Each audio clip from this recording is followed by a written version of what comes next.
Happy monsoon two all. હું છું doctor Nirali from Jayveer ayurvedic hospital. Ayurveda એ એક ચિકિત્સા શાસ્ત્ર નથી, એ જીવન જીવવાની શૈલી પણ શીખવાડે છે. આયુર્વેદમાં તેથી જ દિનચર્યા અને ઋતુચર્યા બંનેનું વર્ણન કરવામાં આવ્યું છે. આયુર્વેદમાં કહ્યું છે કે રોગાહ સર્વે અપી મંદેગ્નો, બધા જ રોગો અગ્નિમંદ થવાથી થાય છે. વર્ષા ઋતુમાં આપણા શરીરનો જઠરાગ્નિ મંદ થાય છે.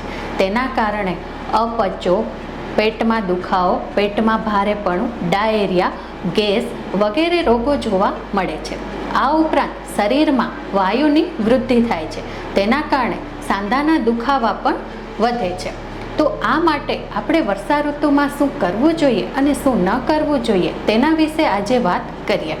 વર્ષા ઋતુમાં ડાયટમાં આપણે અજમો, હિંગ, લસણ, સુવા, સૂંઠ વગેરેનો ઉપયોગ કરવો જોઈએ. લીલા પાંદડાવાળા શાકભાજી ઓછા લેવા જોઈએ. જેની જગ્યાએ તમે દૂધી, કારેલા, તુરિયા, સરગવો વગેરેનો ઉપયોગ કરવો જોઈએ. કેળા, મકાઈ અને કાકડીનો ઉપયોગ ટાળવો જોઈએ.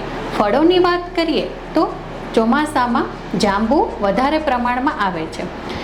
આયુર્વેદમાં જાંબુને પરમ વાતકર કહ્યું છે.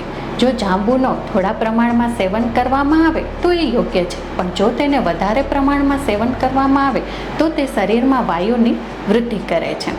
આ ઉપરાંત હેરને લઈને સમસ્યા પણ વર્ષા ઋતુમાં જોવા મળે છે, જેમ કે ડેન્ડ્રફ થવો, હેરફોલ થવો. તો ડેન્ડ્રફ ઓછો કરવા માટે જે વસ્તુથી કફ થાય તે વસ્તુનો ઉપયોગ ઓછો કરવો જોઈએ. વર્ષા ઋતુમાં પાણીથી થતા રોગો પણ જોવા મળે છે, જેમ કે કોલેરા, ટાઇફોઇડ, ડાયેરિયા તેમજ સ્કિન ડિસીઝ પણ જોવા મળે છે. આ માટે ઉકાળેલા પાણીનો ઉપયોગ કરવો જોઈએ.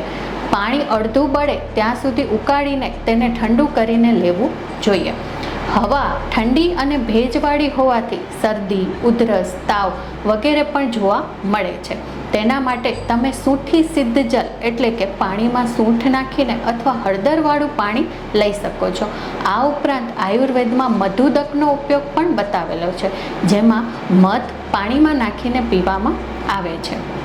પવિત્ર શ્રાવણ માસ પણ આ ઋતુમાં જ આવે છે, જેમાં ઉપવાસ અને એકટાણા કરવાનું કહ્યું છે. એટલે આપણે ઓછું જમવું જોઈએ. જો ઉપવાસ અને એકટાણામાં તમે સાબુદાણા, બટેટા, મોરૈયો વગેરેનો વધારે પ્રમાણમાં ઉપયોગ કરો તો તે ફાયદો કરતાં નુકસાન કરી શકે છે. આ ઋતુમાં આપણને મચ્છરનો ઉપદ્રવ જોવા મળે છે, જેના કારણે મેલેરિયા, ડેન્ગ્યુ વગેરે રોગો જોવા મળે છે. તેથી તેને અટકાવવા માટે ઘરમાં ગુગળ, ગાયનું છાણ, કપૂર વગેરેનો ધૂપ કરવો જોઈએ.